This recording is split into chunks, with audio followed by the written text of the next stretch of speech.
कक्षा 11 विषय अर्थशास्त्र पाठ 5 आय खर्च की संकल्पना।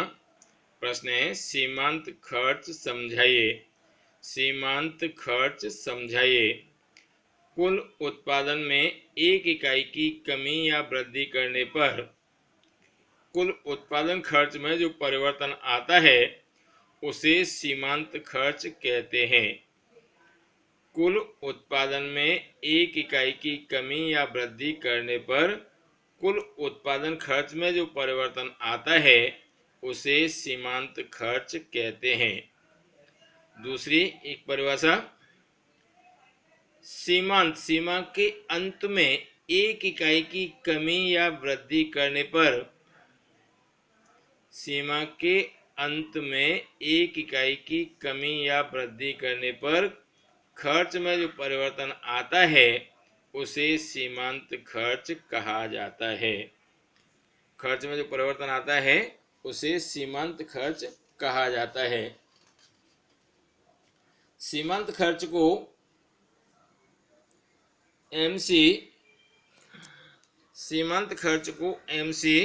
Is equal to TC MCN is equal to TCN minus TCN minus 1।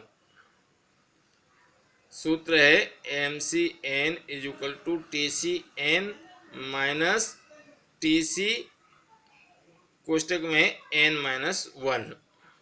N इकाइयों की संख्या, MCN N इकाइयों की सीमांत खर्च, N इकाइयों का सीमांत खर्च।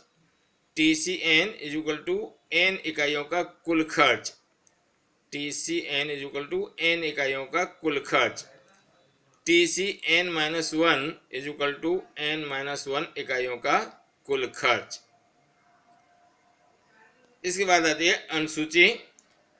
उत्पादन का प्रमाण इकाइयों में, कुल खर्च रुपयों में और सीमांत खर्च रुपयों में दर्शाया गया है।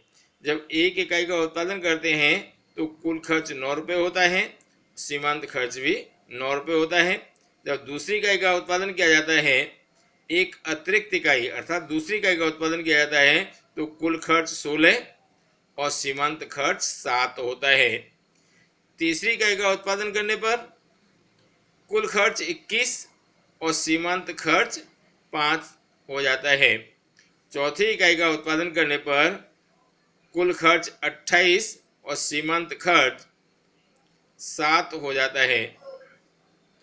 सीमांत खर्च 7 हो जाता है। पांचवी इकाई का उत्पादन करने पर औसत खर्च 40, कुल खर्च 40 और सीमांत खर्च 12 हो जाता है। एक इकाई और उत्पादन की जाती है तो कुल खर्च 54 और सीमांत खर्च 14। सातवीं इकाई का उत्पादन करने पर कुल खर्च 70 और सीमांत खर्च 16 रुपये का होता है। अब आकर पेज नंबर 2। OY अक्ष पर सीमांत खर्च रुपयों में, OX अक्ष पर उत्पादन इकाइयों में दर्शाया गया है। उत्पादन इकाइयों में दर्शाया गया है।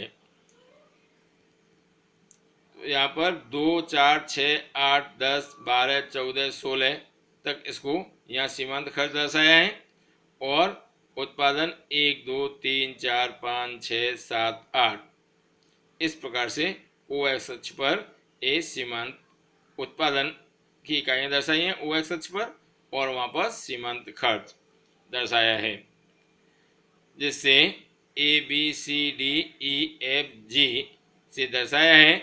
ये इनसे गुजरती हुई रेखा खींची जाती है जिसे MC या सीमांत खर्च कहते हैं, सीमांत खर्च रेखा कहते हैं। इस सीमांत खर्च रेखा हॉकी के स्टिक के समान होती है या हॉकी स्टिक होती है, जिससे हॉकी खेलने की जो हॉकी होती है ना, उसी प्रकार की ये रेखा तैयार होती है। अब आता है विश्लेषण। कुल औसत खर्च की तरह प्रथम सीमांत खर्च घटता है, लेकिन एक निश्चित समय के बाद उसमें वृद्धि होती है। कारण उत्पादन में वृद्धि होने से कुल अस्थिर खर्च घटते दर पर बढ़ता है। एक बिंदु के बाद वह बढ़ते दर पर बढ़ता है, इसलिए उत्पादन बढ़ने पर सीमांत खर्च घटता है। एक निश्चित बिंदु के बाद पुनः बढ़ता है, इसलिए सीमांत खर्च रेखा हॉकी के स्टिक के आकार की होती है। ऐसा स्पष्ट होता है या ऐसा ज्ञात होता है। पहले एक खर्च धीरे धीरे घटता है, इसके बाद एक न्यूनतम बिंदु को प्राप्त करता है। इससे अधिक उत्पादन करने पर एक खर्च में एक निश्चित बिंदु, मैंने आपको बताया निश्चित बिंदु, ये न्यूनतम बिंदु प्राप्त कर लेता है जो निश्चित बिंदु है।